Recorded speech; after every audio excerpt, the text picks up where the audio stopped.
वहम यानी कि एक झूठा सच, जो आपके लिए तो सच है लेकिन दुनिया के लिए सिर्फ एक झूठ। और ये वहम किसी को भी हो सकता है। कोई है?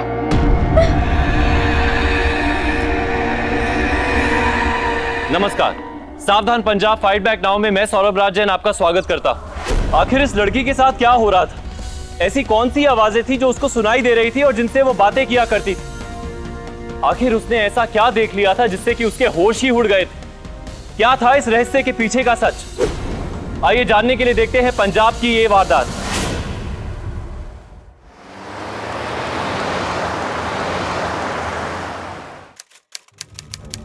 ये बजिंदर ना आपको फंसा रहा है। इस समय हम जनकपुरी पुलिस स्टेशन के बाहर खड़े हैं, जहाँ पे कुछ ही देर। अरे माँ, आपकी उंगलियां थक जाएंगी मगर चैनल नहीं बंद होंगे। गुरलीन, ये तो गजब है बेटा, तेरे कमरे में टीवी है। हाँ माँ, आपको जो देखना है देखिए, जब तक देखना है देखिए। मुझे याद है पुत्र कि तू कैसे लोगों के घरों में झांक झांक कर टीवी देखा करती थी।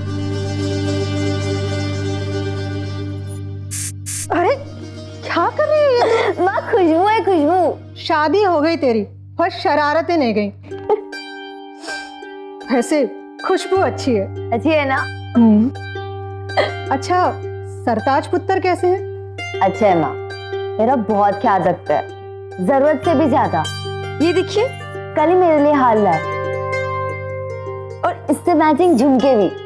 बहुत सुंदर हैं। खुश रहो हमेशा। लगता है सरताज पुत्र का काम काफी अच्छा चल रहा है। गुरलीन बेटा, मैंने तेरी शादी तुझसे दुगनी उम्र के आदमी से कर दी। क्या करती, मजबूरी थी। हो सके तो मुझे माफ कर देना बेटा। अरे माँ, आप ये सब क्यों सोच रही है? मैं बहुत खुश हूँ, वो भी मेरा बहुत ख्याल रखता है। आप बताइए, आप कैसे हैं? मेरा क्या है पुत्र, तू खुश तो मैं भी खुश। सत श्री अकाल बीजी, सत श्री अकाल।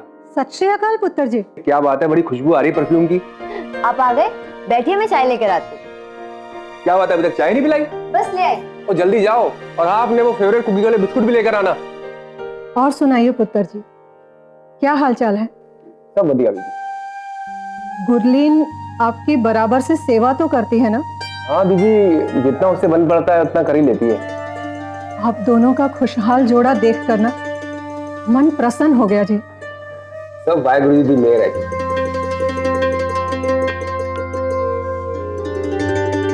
अरे माँ जी, आप रोटी बनाने की तैयारी में शुरू हो गई। माफ कीजिएगा, माँ के साथ बातों में ख्याल ही नहीं रहा। बताइए, मैं क्या काम कर दूं? अच्छा पुत्र जी, आपसे एक बात करनी थी। हाँ बोलो बीजी। वो क्या है ना जी कि थोड़े पैसों की जरूरत आन पड़ी है, वरना जी कर्जदार घर पर कब्जा कर लेंगे। मैं कुछ करता हूँ बीजी। ठीक है जी।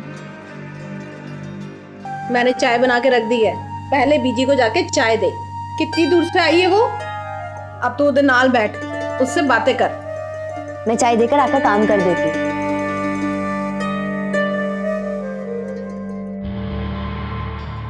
कितने पैसे मांग रही तेरी सास? उसको तो जो देंगे ना रख लेगी वो। फिलहाल 8-10 हजार में तो मान जाएगी वो। उसे कोई कर्जा देना है अपना, नहीं तो उसे घर से निकाल देंगे। निकाल दे मेरी बला से। तो उसे तो मौका मिल जाएगा ना यहाँ के रहने का, फिर क्या करोगी?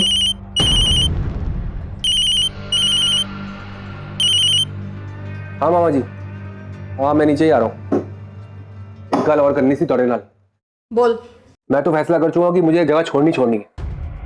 बड़ी मनहूस और बड़ी घटिया जगह है। मैनू भी सुरक्षित नहीं लगती है जगह। बहुत बुरी बुरी बातें करते हैं लोग इस हवेली के बारे में। अब क्या करूँ, यहाँ से जगह शिफ्ट करने में तो टाइम लग ही जा रहा है, बिजनेस है भाई। फिलहाल मैं नीचे जाके देखता हूँ फैक्ट्री में क्या हो रहा है। ओ हाँ बत्रा पाजी, क्या हाल है? ओ सब ठीक है। ओ मेरी ना सरताज से बात हो गई है। अरे आपका काम हो जाएगा फर्स्ट क्लास। हाँ ठीक है जी, बाकी बाद में बात करते हैं। ओ सारी कुड़ियां इधर आओ।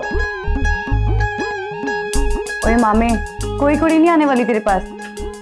ओ बात सुन, मैं अपने लिए नहीं कह रहा, सरताज का फोन आया है, कोई आ रहा है यहाँ पर। और रेशमा, और तू मुझे मामा मत कहा कर। और मैं हूँ मैनेजर मनिंदर, समझी? वही तो कहा, मैनेजर मनिंदर, मामा शॉर्ट फॉर्म है। बातें करनी कोई कैसे सीखे और खींची करना इन लड़कियों से। छोड़ना, और वैसे भी सरताज जाएगा ना तो वो यही बोलेगा, कल से ना 3-4 दिन ज्यादा काम रहेगा, बोनस भी मिलेगा। अरे बात सुनो, तुम्हें कोई बोनस वोनस नहीं मिलना, समझी? बड़ी आए लीडर सबकी। क्या मामे, कल से 3-4 दिन तक ज्यादा काम रहेगा, और हाँ, काम के साथ साथ सबको बोनस भी मिलेगा। कुछ गल करनी थी, वर्कर्स की कुछ प्रॉब्लम्स है। ये बातें 2-4 दिन बाद भी हो सकती है ना। जाओ जाकर पहले काम पे ध्यान। अरे क्या भांजे, हर बात पे बोनस बोनस बोल देते हो। अरे बोनस होता है मालिकों के लिए, मजदूरों के लिए नहीं होता, समझे? अच्छा पुत्र, अब मैं चलती हूँ। चलिए मैं आपको छोड़ाती हूँ। बीजी आप जा रहे हो? मैं छोड़ाता हूँ बीजी को। और कितनी बार कहा है कि कमरे से बाहर ना निकला करो, अंदर ही रहा करो। चलो बीजी। खुश रहो हमेशा।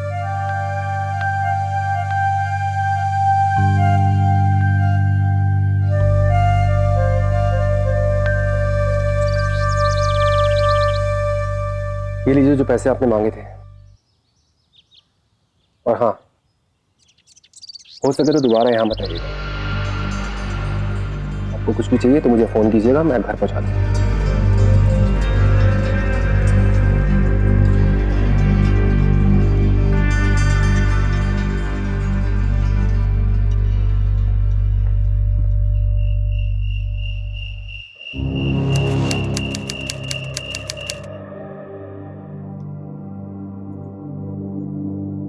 सुनिए जी, आज रात आप फिर फैक्ट्री जाएंगे? बिल्कुल। अगर बिजनेस में मेहनत नहीं करूंगा तो ये ऐशो आराम कहां से ला कर दूंगा तुम्हें? देखो तुम डरो मत, बस इस कमरे से बाहर मत निकलना। हमें तो ये कमरा काटने को दौड़ता है आपके बिना, और बाहर से अजीब अजीब सी आवाजें आती है। गुरलीन, ये हवेली बड़ी है, तुम्हारे वो छोटे से घर जैसी नहीं है, इसलिए यहाँ आवाजें गूंज कर आती है, इसलिए तुम्हें अजीब सा लग रहा है।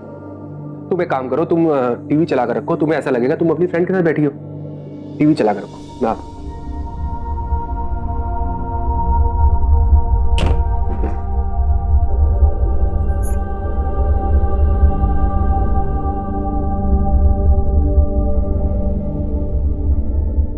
मंदिरा जी, क्या मैं बुला सकता हूँ? आए जाने मन, क्यों अकेले अकेले कहाँ? जल्दी आओ मेरी बात। मैं चंगा सा दामाद मिल जाए ना सिमरन के वास्ते, सब ठीक हो जाएगा। तो जीजा जी, वो लड़का है ना बेंगलोर वाला। हाँ जी। अरे उस बात को लेकर ना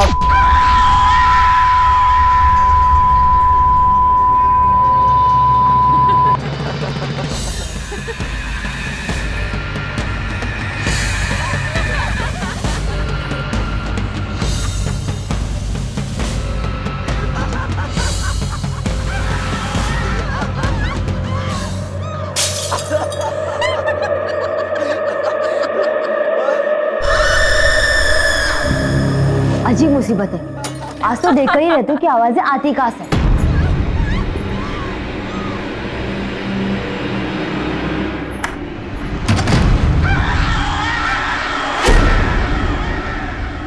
कौन है?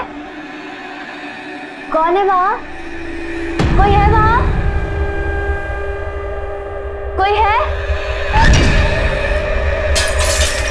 कौन है वहां? कौन है?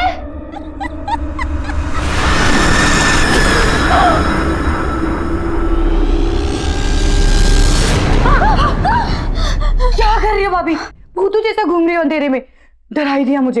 रेशमा, मैंने किसी को वहां देखा, सफेद सी पोशाक में। कोई नहीं है भाभी, और वैसे भी मेरे अलावा तो ऊपर कोई आता नहीं फैक्ट्री से, सब नीचे है, काम कर रहे हैं।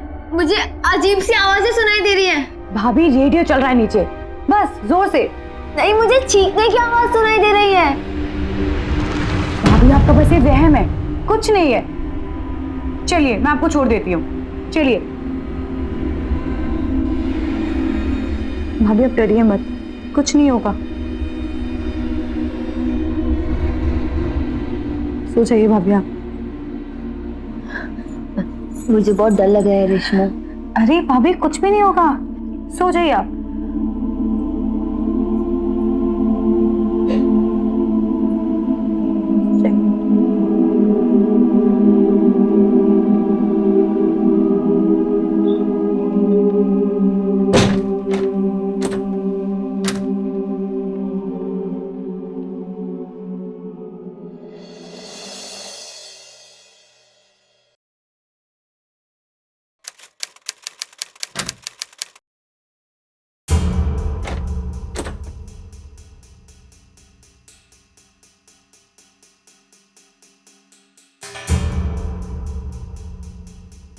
तुम्हारी हिम्मत कैसे हुई मेरी बात ना मानने की? तुम्हें मना किया था ना कि कमरे से बाहर नहीं निकलना। देखो मुझे पता तुम सो नहीं रही हो, और मुझसे इस घर में कुछ भी छुपाने की कोशिश मत करना तुम। देखिए जी, मुझे माफ कर दीजिए। मुझे यहाँ पर अजीब अजीब सी आवाज आ रही थी, मैं बहुत डर गई थी और इसलिए मैं कमरे से बाहर निकल गई थी। मैं दोबारा नहीं जाऊंगी।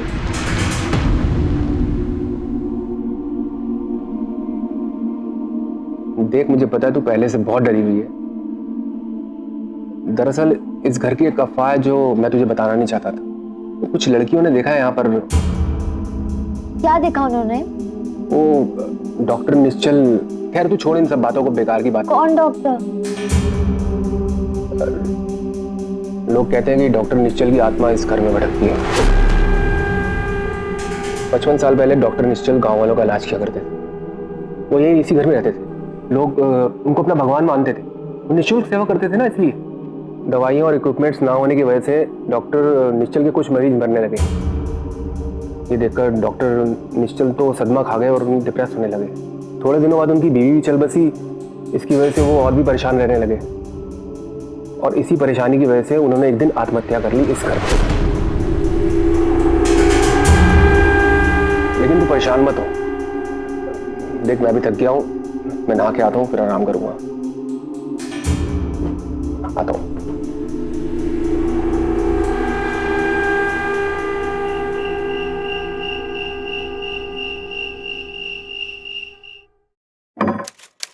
गुरलीन, हाँ जी माँ जी।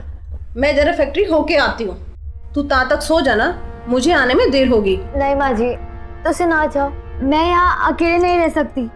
कल भी मुझे अजीब अजीब सी आवाजें सुनाई दे रही थी। मेरा मन बहुत घबरा रहा है। डरन दी कोई लोड़ नहीं पुत्र। देख तेरे अलावा मेरी और 8 लड़कियां हैं, उन्हें का ख्याल कौन रखेगा? और बड़ा ऑर्डर है, दिन रात सब मेहनत कर रहे हैं, और सरताज की तरह बिजनेस मेरा भी तो है ना। तू सो जा पुत्र, मैं आती हूँ ना, तू सो जा।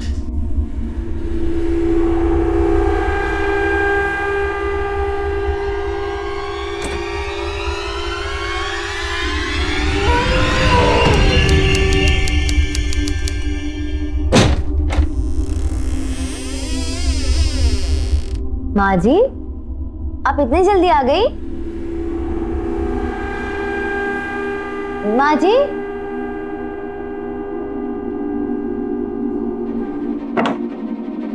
माँ जी, माँ जी, कौन है? कौन है? माँ जी आप आ गई? कौन है वहाँ? कौन है वहाँ?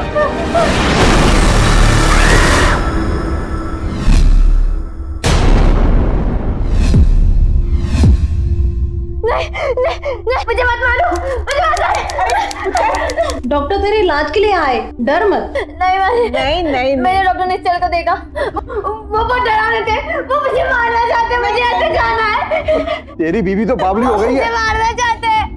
कोई नहीं, बुरा सपना देखा होगा इसने। और तू डरती क्यों है गुरलीन? देख कितना बुखार है तुझे। माँ जी, इसे तो दिखाना पड़ेगा ना। हाँ अरे इसे तो पागलों वाले डॉक्टर को दिखाना पड़ेगा।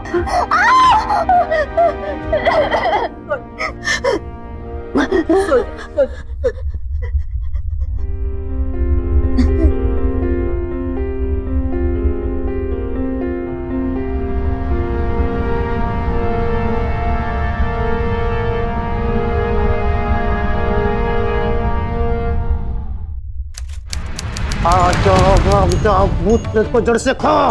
आ जाओ भाग जाओ भूत प्रेत को जड़ से खा।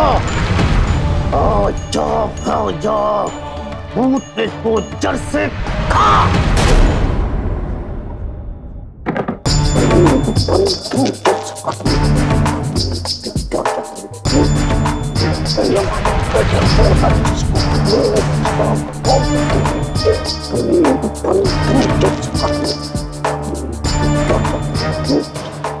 बेटी ये ताबीज लो, हमेशा तुम्हारी रक्षा करेगा।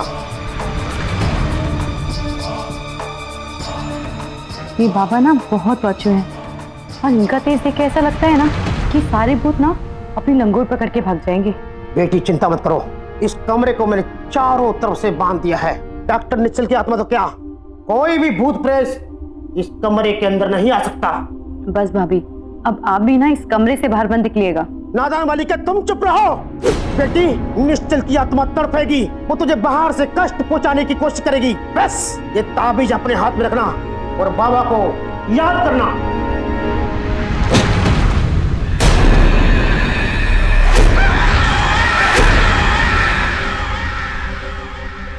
कौन है वहां पे? चला जा यहां से।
माँ, मुझे अजीब अजीब सी आवाजें सुनाई देती है और कभी कभी तो बहुत डरावनी हो जाती है। मुझे ऐसा लगता है कि यह भूत है। बेटा, भूत भूत कुछ नहीं होते, तेरा वहम होगा ये। तू डर मत, और एक बात हमेशा याद रखना, गरीब की बेटी है तू, तुझे डर कर नहीं लड़कर जीना होगा। और वैसे भी दुनिया में सबसे डरावनी चीज होती है आदमी की नीयत। और हम सब हैं ना तेरे पास, सरताज जी हैं, हरकिरण जी हैं, और मैं भी तो हूँ। हमेशा लड़कर जीना, डर कर नहीं।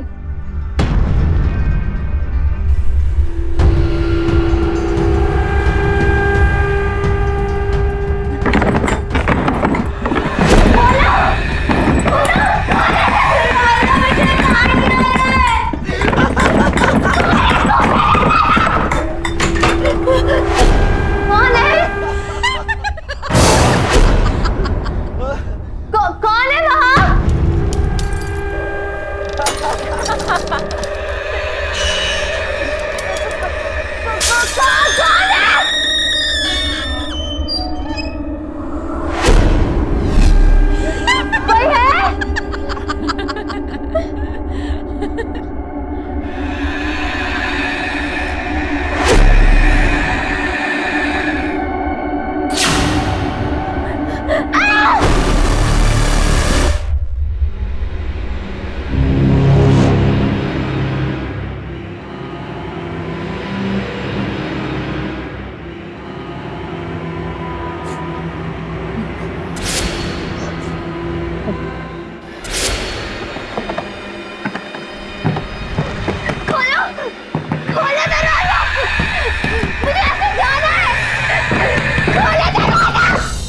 नहीं क्या हो रहा है गुरलीन को। लगता है पागल हो गई है। अरे मुझे तो लगता है डॉक्टर की आत्मा आ गई है।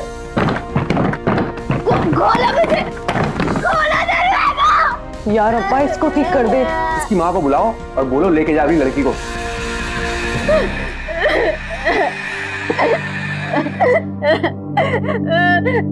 मुझे माँ के पास जाना है। मुझे माँ के पास जाना है।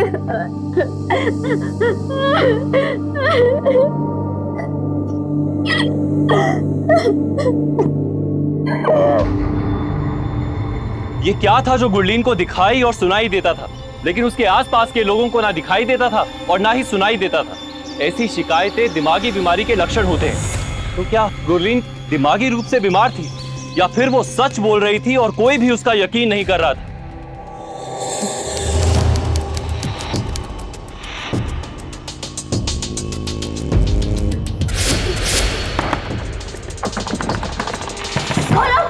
देखा संतो कैसे चीख चिल्ला रही है। अब इसे कमरे में बंद ना करे तो क्या करे।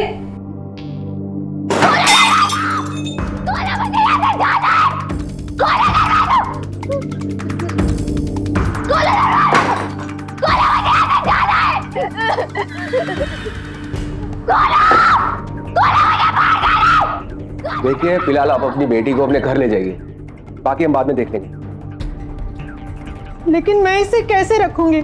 मेरी तो खुद की हालत खराब है। तो जो खर्चा होगा मैं दे दूंगा ना।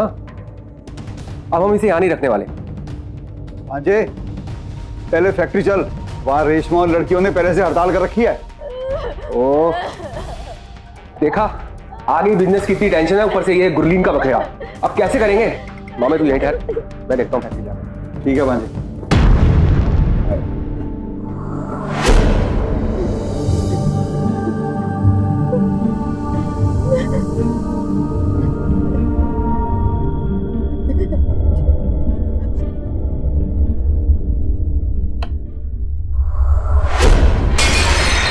गुरलीन ने ऐसा क्या देख लिया था जो उसे मौत की कगार पर ले गया था? ऐसी कौन सी चीज थी जो उसे मौत से भी बदतर लग रही थी? इसके पीछे जरूर कोई ना कोई राज छुपा है। क्या इस राज पर से कभी पर्दा उठ पाएगा? आइए देखते।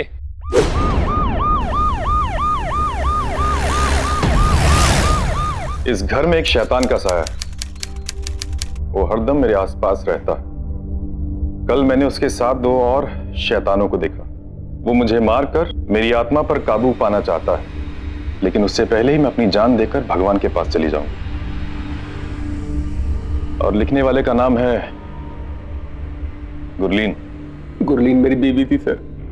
क्या हुआ इस घर में गुरलीन के साथ? हमें कुछ मालूम नहीं है इंस्पेक्टर साहब। हम समझ नहीं पा रहे ये सब कुछ क्या हुआ। हम जब यहाँ आए थे तो सब कुछ ऐसा ही था जैसा अभी है। जब गुरलीन की मौत हुई तुम दोनों कहाँ थे? मैं तो संतों के साथ नीचे बैठी थी। वो लेने आई थी ना गुरलीन को। ये संतो जी कौन है? गुरलीन की माँ।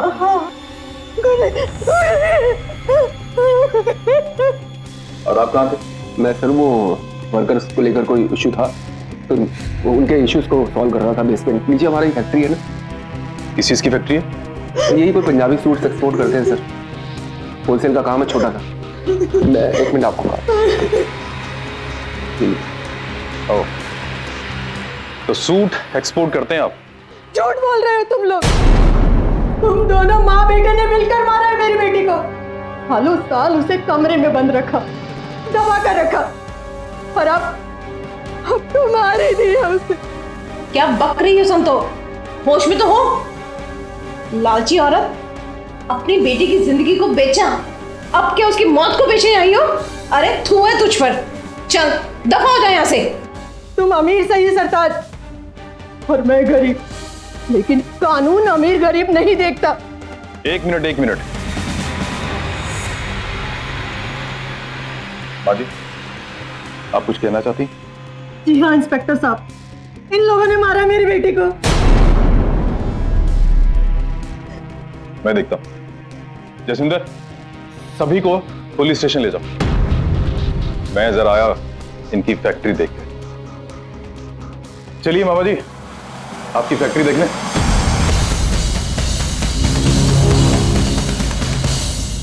गुरलीन भाभी ने जब आत्महत्या की तब सरताज जी हमारे साथ थे। अगर हमने स्ट्राइक नहीं की होती तो शायद आज गुरलीन भाभी हमारे साथ होती। सुना तुम गुरलीन के काफी करीब थी। हमारी सेठानी हरकिरण जी ने बोला था कि गुरलीन का ख्याल रखना, मगर गुरलीन भाभी की तबीयत बहुत खराब रहती थी, उन्हें दौड़े भी पड़ते थे। कहीं तेरे सेठ सेठानी ने तो उसका हिसाब किताब नहीं कर दिया? नहीं सर, सरताज जी तो बड़े अच्छे आदमी हैं और हरकिरण जी भी हम सभी लड़कियों का बड़े अच्छे से ख्याल रखती है। मुझे तो वो बावली लगती थी, अंधेरे में घूमती फिरती थी। सर वो पागल नहीं थी, उस पर भूत चढ़ गया था। मनिंदर जी, फिल्म चाहे जितनी मर्जी हॉरर हो, भूत मारा जरूर जाता है, समझे?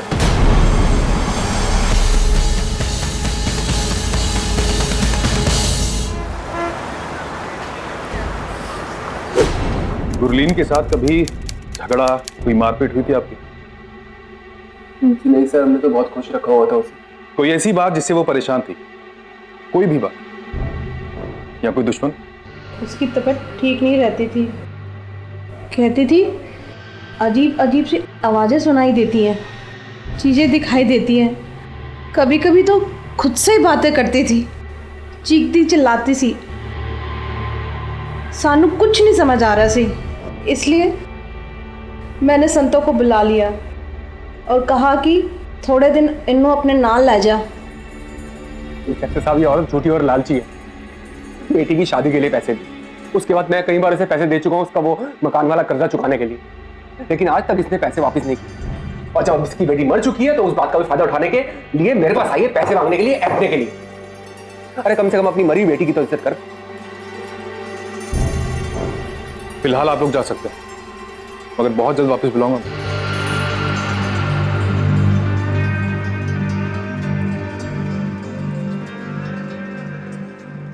इंस्पेक्टर साहब, इन लोगों ने ही मेरी बेटी की जान ली है, आप मेरी बात का यकीन कीजिए। फिलहाल तो इन्वेस्टिगेशन चल रही है और ये केस भी खुदकुशी का लग रहा है, और हमारे पास कोई सबूत भी नहीं है ये सरताज और हरकिरण के खिलाफ। मेरा यकीन करो साहब, उस घर में कुछ है। आपका यकीन कैसे कर लूं मैं? कहीं आप ही तो इनको ब्लैकमेल करके पैसे तो नहीं हटना चाहती? नहीं सर, नहीं। माँ जी प्लीज आप रोइए मत, तहकीकात चल रही है। आप मेरा फोन नंबर लीजिए, कभी भी किसी भी चीज की जरूरत हो तो आप मुझे बेहिचक फोन कर सकती हैं।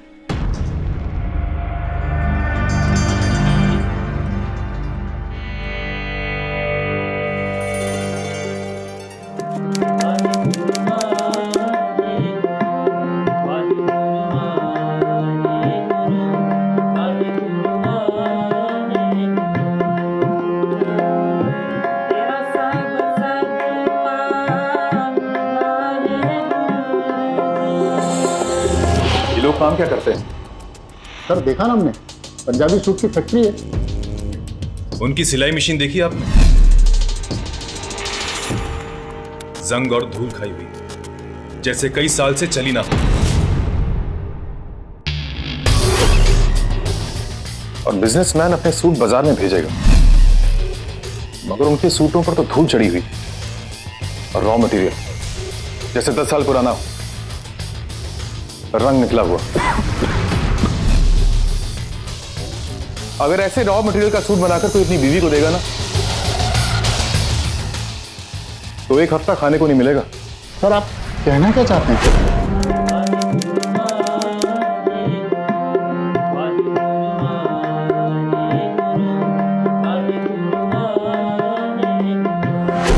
हो ना हो, ये हरकिरण एक्सपोर्ट वाले कुछ और ही काम करते हैं। शायद कोई गैर कानूनी काम। सर तो फिर रेशमा और मामा को उठा लेते हैं, 2 हाथ मारेंगे तो सारा सच उगल देंगे। ये मामा और रेशमा को उठाने से कोई फायदा नहीं होगा, ये तो सिर्फ प्यादे हैं। हमें तो पता करना है कि इस शतरंज का असली वजीर कौन है। एक आइडिया है।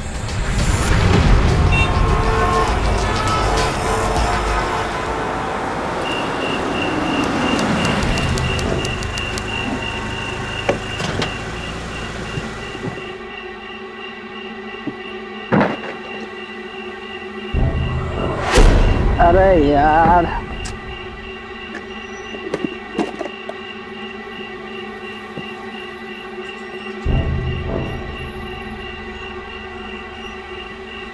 क्या हो रहा है ये?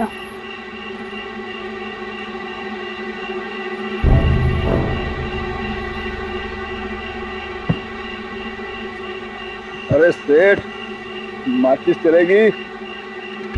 क्यों नहीं, आगे तो लगानी है। सेठ, कहीं बाहर से आए हो क्या? आज रात का क्या प्लान है? लगता है तुमने मेरा कैश देख लिया है। अरे सेठ, कैश भी देख लिया और गन भी देख ली। मैं ना एक बिजनेस एजेंट हूँ। गन बेचते हो? सेठ, गन नहीं, बॉम्ब बेचता हूँ। हमारी आज की रात धमाकेदार कर दूंगा। तो चलो। अरे आओ सेठ, आओ। आओ सेठ।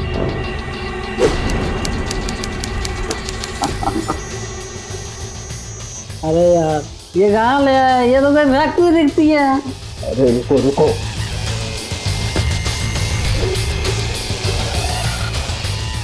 आओ सेठ। अरे आ तो गया, पर लड़कियां कहाँ है? अरे रुको सेठ, रुको। अरे रेशमा, हाँ मामे। अरे बुला सब लड़कियों को। अरे चंपा, मुन्नी, शीला, बाहर आ जाओ, कस्टमर आया है। क्यों सेठ, हो जाए धमाका?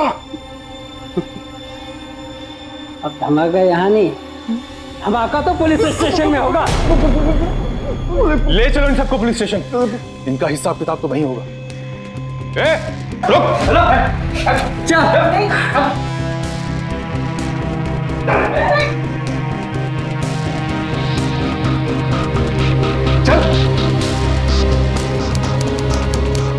तो बताओ सबसे पहले कहानी कौन शुरू करेगा?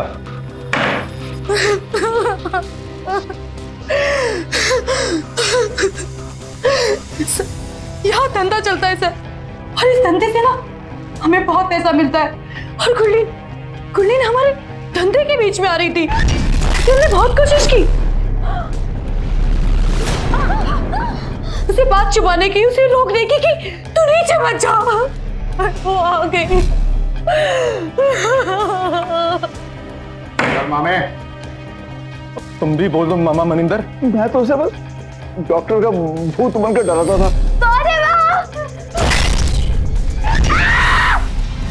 वो लड़की ना हमारा धंधा बंद करने पर तुली थी। मैंने तो वही किया जो देवी ने बोला। बस मैं तो बस एक वारिस चाहती थी। मेरे जिसके लिए सरताज ने शादी कर ली, लेकिन वो इतनी सी लड़की कितना बड़ा बवाल मचा देगी ये मेरे कभी सोचा भी न था।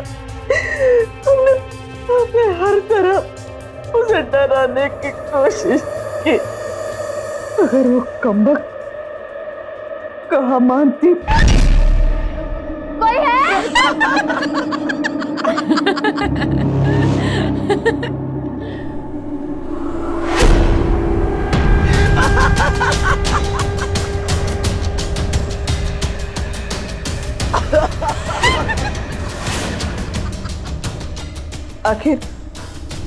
आखिर वही हुआ जिसका मुझे डर था। एक दिन उसे सब पता चल गया।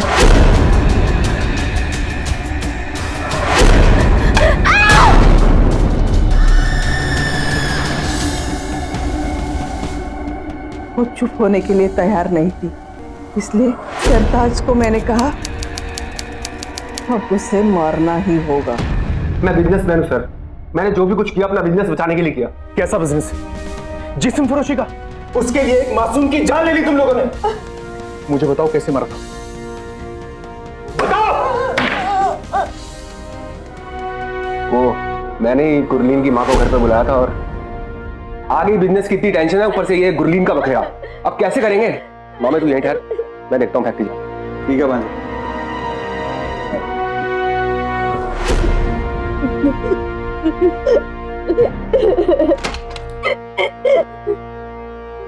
बहुत कुछ जान चुकी है मेरे बारे में तू ना, लेकिन अब तुझे मरना होगा। मैं तुम्हें नहीं छोड़ूंगी। तेरी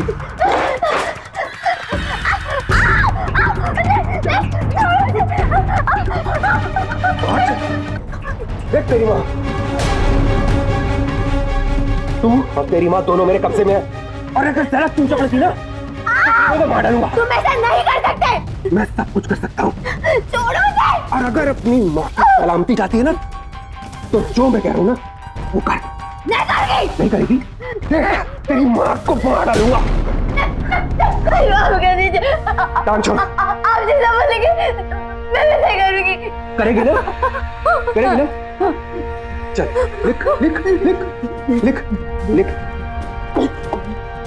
लिख कि इस घर में शैतान का साया है, हाँ, जो मेरे आसपास मंडरा रहा है।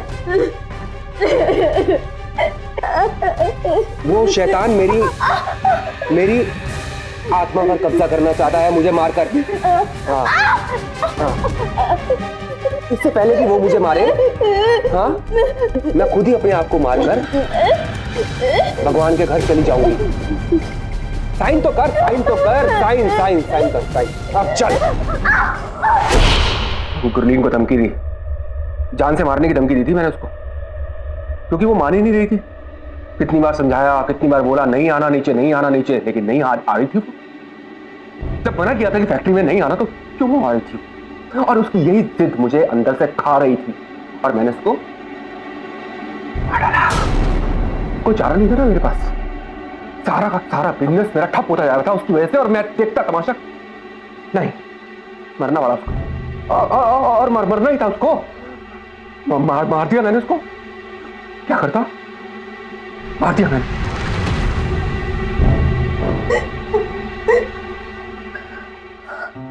इंस्पेक्टर साहब, आज आपने एक गरीब माँ को न्याय दिलाया है। ईश्वर आपको बहुत तरक्की दे, और आप ऐसे ही मेरे जैसे गरीबों को न्याय दिलाते रहें। आपका बहुत बहुत शुक्रिया। सत श्री अकाल जी। सरताज ने एक अपराध को छुपाने के लिए कई अपराध कर डाले, और फिर अपने कुकर्म को छुपाने के लिए अपनी मां के साथ मिलकर अपनी ही बीवी को पागल बनाने की कोशिश की, और फिर उसकी हत्या कर डाली।